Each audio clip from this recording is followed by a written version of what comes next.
Hey everyone, welcome back to the channel. तो हम सबको पता है that NEET 2024 is in 30 days. हमारे पास सिर्फ 30 डेज बचे हैं और बहुत सारे बच्चों के कमेंट्स आ रहे थे कि प्लीज़ थोड़ा सा 30 डेज़ का प्लान किस तरह स्ट्रीमलाइन किया जा सकता है, किस तरह अरेंज किए जा सकते हैं ये 30 डेज़ फॉर मैक्सिमम आउटपुट।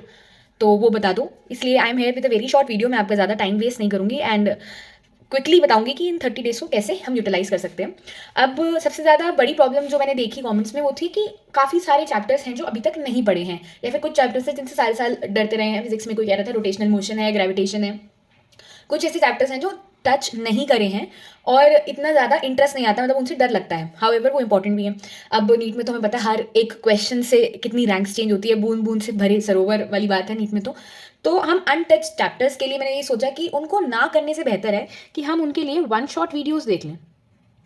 जो भी वन शॉट वीडियोस, बहुत सारे चैनल्स हैं अब तो यूट्यूब पे जो वन शॉट वीडियोस बनाते हैं।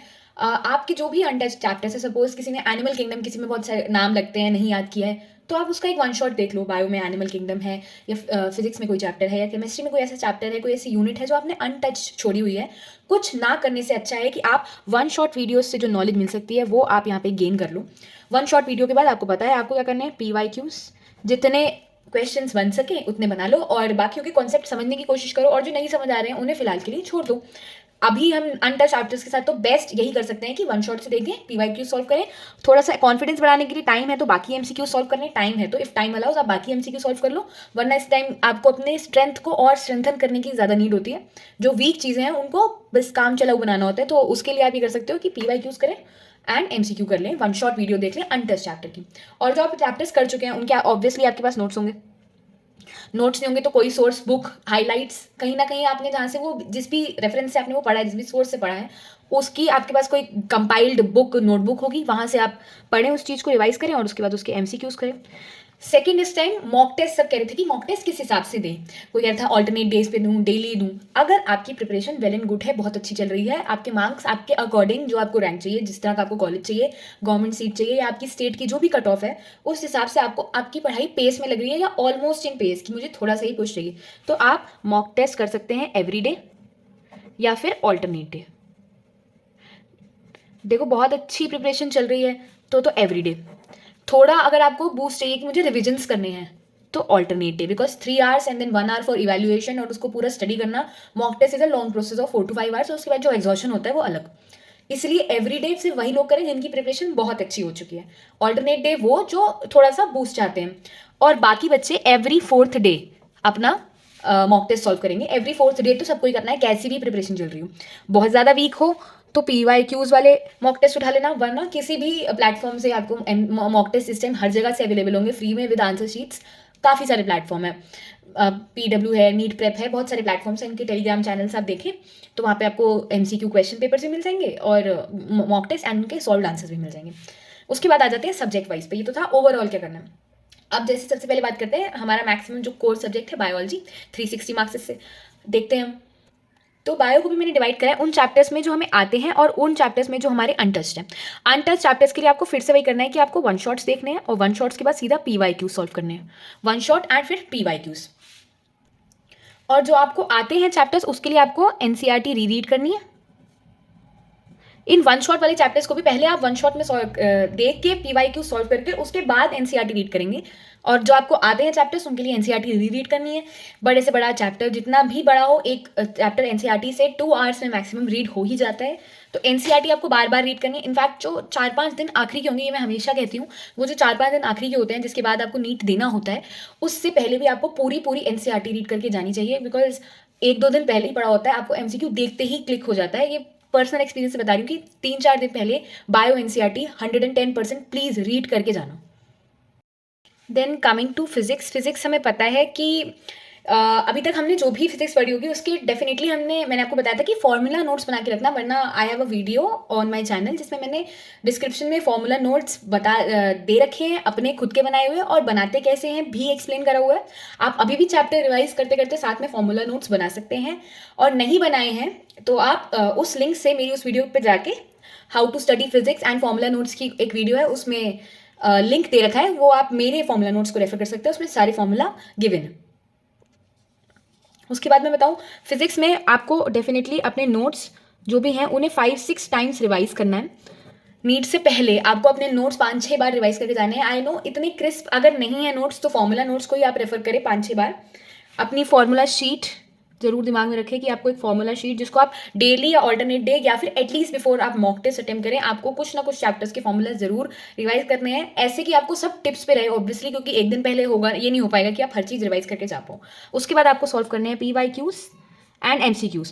फिजिक्स में इस टाइम बेस्ट यही है कि अगर आपने कोई चैप्टर नहीं देखा है, नहीं बिल्कुल भी नहीं पढ़ा है, और अगर आप वन शॉट की तरफ जाना चाहते हैं तो आप मिनिमम मतलब उस जैसे अगर किसी ने एटम्स एंड न्यूक्लियर ऐसे चैप्टर्स नहीं पढ़ रखे हैं तो बहुत आसान है वन शॉट से कवर करना। पर अगर बहुत टफ चैप्टर्स नहीं पढ़ रखे हैं तो आप ईजी क्वेश्चन जो उस चैप्टर से उठ रहे हैं, जो थ्योरी क्वेश्चन उस चैप्टर से उठ रहे हैं, उसको कवर कर सकते हैं through a one shot video. But physics में इस टाइम वन शॉट से हम more than 50% of the chapter cover नहीं कर सकते हैं, उसके लिए हमें थोड़ा सा टाइम देना ही पड़ेगा। इसलिए बेस्ट ये है कि हम फॉर्मूला शीट्स अपने नोट्स और PYQs एंड MCQs से काम चलाएं और आगे बढ़े। फिजिक्स में इस तरह आपको रिवीजन करना है। फिर आते हैं केमिस्ट्री के रिवीजन में। केमिस्ट्री हमें पता है हमारे पास 30 डेज बचे हैं। केमिस्ट्री में 3 पार्ट्स हैं हमारे पास, organic, physical and inorganic. So it's organic chemistry, physical chemistry and inorganic chemistry. Inorganic chemistry को मेरी एडवाइस ये है कि आप इसको बायो की तरह डील करें।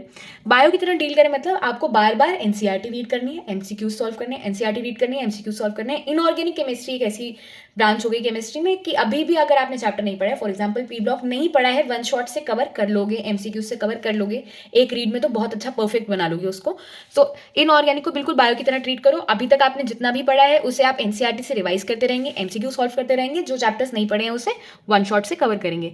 अब आप इसके लिए 10 डेज अलॉट कर सकते हैं। ये मैंने उन स्टूडेंट्स के लिए करा है जो अपना टाइम मैनेज नहीं कर पा रहे।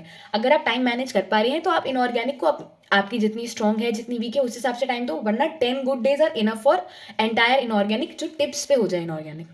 फिर आते हैं फिजिकल केमिस्ट्री में। फिजिकल केमिस्ट्री को आप फिजिक्स की तरह ही ट्रीट करें।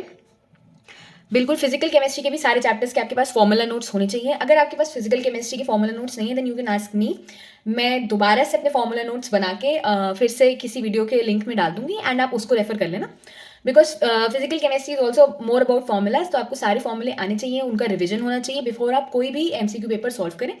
और फिजिकल केमिस्ट्री आपकी इस तरह से हो जाएगी। This is the easier part. However अगर किसी बच्चे ने नहीं करी है तो इसको करने का टाइम अभी भी है, इसलिए 10 गुड डेज उन बच्चों के लिए हैं जिन्होंने अभी भी फिजिकल केमिस्ट्री कवर नहीं करी है। अगर ये पार्ट आपका कवर्ड है तो 3 से 4 दिन से ज़्यादा इसके रिविजन को नहीं देने हैं, because physical chemistry is comparatively easier, it is more about formula. फिर आ जाते हैं ऑर्गेनिक केमिस्ट्री में। ऑर्गेनिक केमिस्ट्री में ये कह सकते हो सबसे मेजर पार्ट मैं इसी को मानूंगी। क्यों? क्योंकि ये थोड़ा अंडरस्टैंडिंग में टफ है। अगर अभी आपको अच्छे से आती है ऑर्गेनिक केमिस्ट्री, तब भी आपको अपने नोट्स बार बार रिवाइज करने हैं। आप 5-6 बार नोट्स रिवाइज करने के बाद ही you go towards PYQs and MCQs, उससे पहले नहीं। पहले आप अपने नोट्स रेफर करेंगे, MCQs करेंगे, उसके बाद PYQs करेंगे। और ऑर्गेनिक केमिस्ट्री में आप तीनों पार्ट्स में वन शॉट्स रेफर कर सकते हैं। आपको इस टाइम अगर आपने केमिस्ट्री कवर नहीं करी हुई है तो आपको डरने की जरूरत है ही नहीं। अभी इतना टाइम है कि केमिस्ट्री आप सीख सकते हो। केमिस्ट्री में बहुत अच्छा स्कोर इस टाइम पर भी लाया जा सकता है। तो डिसहार्टन होने की जगह आपको अपनी थोड़ा कमर कसने की ज़रूरत है कि केमिस्ट्री तो मैं कर ही लूँगा या कर ही लूँगी। ऑर्गेनिक के आप वन शॉट्स रेफर करो या फिर अपने बनाए हुए नोट्स रेफर करो। इस time one shots and notes का ज़्यादा रोल है रादर देन NCERT, क्योंकि NCERT में इतना क्रिस्प नहीं दे रखा कोई। अगर आपके पास ऐसी हेल्प बुक है जिसमें ऑर्गेनिक के नोट्स क्रिस्प में दे रखे हों तो आप उसको भी रेफर कर सकते हैं। Also if you want me to teach organic then I have very crisp content with me. मैं उसके थ्रू आपको ऑर्गेनिक पढ़ा दूंगी। कुछ चैप्टर्स मैंने डाल भी रखे हैं ऑर्गेनिक के। अगर आप चाहते हो कि आपकी ऑर्गेनिक वीक है तो मैं आपको इतना कंटेंट प्रोवाइड कर सकती हूँ कि वीक तो नहीं रहेगी। ऑल्दो मैं ये गारंटी नहीं दे रही कि 100% ऑर्गेनिक केमिस्ट्री से आए हुए सारे क्वेश्चंस नीट में आपके बन जाएंगे, बट हाँ 80% बन जाएंगे उस कंटेंट से। If you want that content then you can please comment. अगर अच्छे खासे कमेंट्स आएंगे तो मैं डेफिनेटली ऑर्गेनिक केमिस्ट्री की वीडियोज़ डालूंगी और उसे विद इन 1 वीक कंप्लीट करवा दूंगी on YouTube free of cost.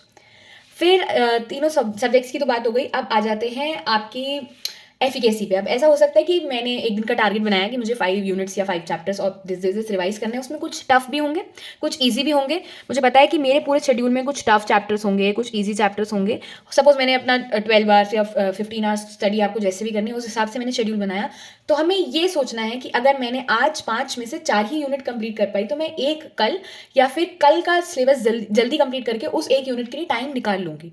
ऐसा तो नहीं है कि सारी चैप्टर करने में आपको बहुत ज़्यादा टाइम लग जाएगा। आज अगर मैंने 5 चैप्टर सोचे हैं, उसमें से 4 ही हो पाए, तो हो सकता है कल मैं जो 4 चैप्टर सोचूँ, वो बहुत जल्दी कंप्लीट हो जाए, तो मुझे इस 5वें का टाइम मिल जाए। इस तरह से आपको अपना टाइम डिवाइड करते हुए चलना है। आपको नेक्स्ट डे का प्लान सोच के चलना है, नेक्स्ट डे का प्लान। पूरे महीने का अगर आप 30 डेज, 15 डेज और 10 डेज का प्लान बना के चलोगे, तो that will be a difficult call for you. Maximum 2 से 3 डेज का टारगेट, मैक्सिमम 2 से 3 डेज टारगेट बना के चलो, और उसे 2 से 3 डेज में कवर करो। ऐसा ना हो कि आप 2 से 3 दिन का टारगेट खींच के 1 हफ्ते तक ले जा रहे हो, then that will be an issue. अगर आपको अभी साथ साथ ही अब चीज़ें कवर करनी पड़ेंगी, क्योंकि we have very less time in hand, तो हमें मिनी टारगेट्स बनाने हैं, daily targets, 2 days 3 days targets बनाने हैं, और उनको कवर करते हुए चलना है। इन सब पॉइंट्स को दिमाग में रखते हुए इस टाइम मेजर अगर मैं कहूँ क्रिस्प क्या था इस वीडियो का, कि 1 shot videos, PYQs, formula sheets, it is all the key. आपको ये 3 चीज़ें अपने साथ रखनी ही रखनी है, बार बार रिवाइज करनी ही करनी है। और रिवीजन तो हमें पता है कि नीट निकालना है, तो revision is very important. So that's it for the video. अगर आपको कोई भी और हेल्प चाहिए हो, you can always comment down and I'll answer you or make a video for it. Thank you so much for watching and all the best for your preparation.